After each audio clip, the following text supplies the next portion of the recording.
एक बात तो याद रखिए, वाक़े करबला रूनमा होने से पहले अल्लाह ने इस वाक़े की खबर दी थी।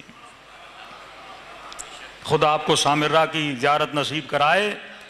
इब्न कोलवे जिनकी कब्र शेख मुफीद के साथ है सामिरा में, ये उस्ताद हैं शेख मुफीद के, अहले कुम के रहने वाले थे। इनकी वालिद की कब्र भी कुम में मौजूद है।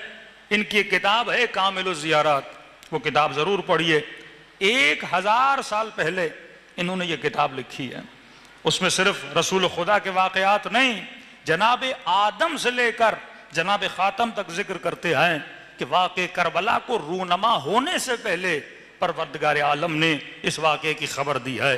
कहते हज़रत आदम भी, क्योंकि जितने अम्बिया आए वो या कूफे में या सरजमीन बाबुल में या फ़िलिस्तीन में नाजिल हुए, तमाम तर अक्सर अम्बिया का आना इन्हीं सरजमीनों में होता था। और वहाँ पे लिखते हैं कि हज़रत आदम भी सरजमीन करबला से गुजर रहे थे तो उनके सर पे चोट आई, सर से खून निकला और वही सवाल किया, परवरदिगारा ये तकलीफ मुझे क्यों आई है? तो अल्लाह की आवाज़ आई, आदम ये वो सरजमीन है जहाँ पर आखिरी नबी के नवासे को और उनके गले को काटा जाएगा, उनका खून इस सरजमीन पे बहेगा। तो हमने भी चाहा था कि तेरे खून का कनेक्शन हुसैन के खून से हो जाए, क़यामत के दिन तू भी ये कह सके कि ये वो सरजमीन है जहाँ पे आदम का खून बहा था। और सिर्फ आदम नहीं, हज़रत ईसा गुजरते हैं चोट आती है, हज़रत मूसा के लिए है कि जब इस सरजमीन से गुजरते हैं, यही कामिल ज़ियारा में लिखा हुआ है कि हज़रत मूसा की जूती फट जाती है और जूती के फटने से सरजमीन करबला का एक कांटा था जो हज़रत मूसा के पाँव में लगता है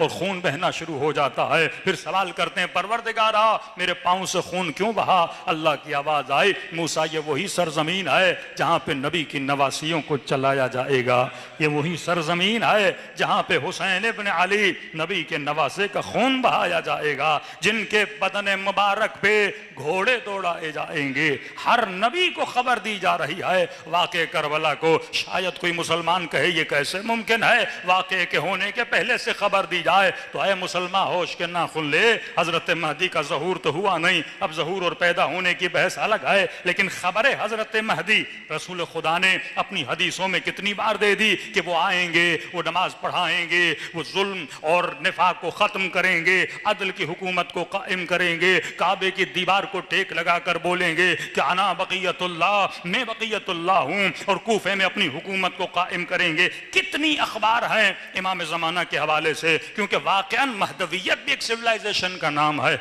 महदवियत भी एक तहजीब का नाम है, महदवियत भी एक निज़ाम का नाम है। इसी तरह करबला भी एक निज़ाम का नाम था जिसकी खबर हर नबी को दी जा रही थी, न सिर्फ मूसा न सिर्फ ईसा, यहाँ तक कि जनाब ज़करिया के लिए लिखते हैं कि हज़रत ज़करिया को औलाद नहीं थी, परवरदिगार आलम से अर्ज़ की, परवरदिगारा मुझे औलाद चाहिए, मैं साहिब औलाद होना चाहता हूँ। फरमाते यही माह मुबारक मुहर्रम आने वाला था और इसका चांद रूनमा होने वाला था, तो अल्लाह ने खबर दी हज़रत ज़करिया को, पूरा वाक़े इमाम हुसैन सुनाया, किस तरह शहीद होंगे, किस तरह गला काटा जाएगा, किस तरह इनकी बेटियों को यतीम किया जाएगा। लिखते हैं रिवायत में कि जब हज़रत ज़करिया ने पूरा वाक़या सुना, मिलते हैं 3 दिन तक जनाब ज़करिया अपने घर से नहीं निकले, 3 दिन तक रोते रहे कि ये उम्मत करेगी अपने नबी के नवासे से। उस वक्त दुआ करते हैं कि परवरदिगार रब्बे, ऐ मेरे खुदा, हबली मुझे एक बेटा अता कर जो तैयब बेटा हो। और ये अर्ज करते हैं, परवरदिगारा बेटा अपने लिए नहीं मांगता, मुझे बेटा अता कर, मैं वो जख्म चखना चाहता हूँ, मैं वो दुख चखना चाहता हूँ जो तुम्हारे नबी के नवासे के दिल पर आएगा।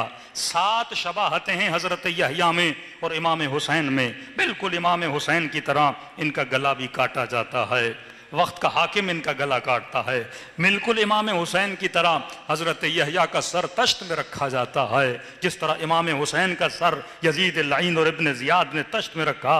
वो सारी मुसीबतें, वो सारे आलाम हज़रत ज़करिया को चखाए गए। तो ये वाक़या सिर्फ उस ज़माने का नहीं है, इस वाक़े की खबर दी गई क्योंकि ये एक तहजीब थी, एक तमद्दुन था, एक दरसगाह थी। और ये तो सारे अम्बिया, ये रिवायत अहले सुन्नत की किताबों में मौजूद है। जब इमाम हुसैन जनाब सैयदा की गोदी में थे, झूले में थे, रसूल खुदा के पास लेकर आती हैं, फरमाती या रसूल अल्लाह ये मेरा बेटा है। फरमाते रसूल की निगाह जैसे हुसैन इब्न अली पे पड़ जाती है तो ज़ार व कतार गिरिया करना शुरू कर देते हैं। बीबी फरमाती है बाबा आप मेरे बेटे को देखकर रो क्यों रहे हैं? और फिर वही किस्सा सुनाते हैं, कहे मेरी बेटी, ये तेरा बेटा प्यासा मारा जाएगा, बेकफन मारा जाएगा, इसके बदन पे घोड़े दौड़ाए जाएंगे। उस वक्त जनाब सैयदा सवाल करती हैं, बाबा मेरे बेटे पर कोई रोने वाला होगा? उस वक्त फरमाती, खुदा एक कौम बनाएगा जिनके जवान तेरे हुसैन के जवानों पे रोएंगे, जिनके बूढ़े करबला के बूढ़ों पे रोएंगे, जिनकी माएँ बहनें करबला की औरतों पे रोएंगी। ये खबर रसूल खुदा दे रहे हैं। तो ये वाक़या कोई आम वाक़या नहीं है, ये बड़ा अजीम वाक़या है, जिस वाक़े से पूरी उम्मत ने सबक सीखना है। वाक़ों से गुजर जाना ये जाहिल कौमों का काम है, लेकिन वाक़यात से इबरत लेना ये साहिबान अक़ल का काम है। सल्लल्लाहु अलैहि मोहम्मद व आले मोहम्मद।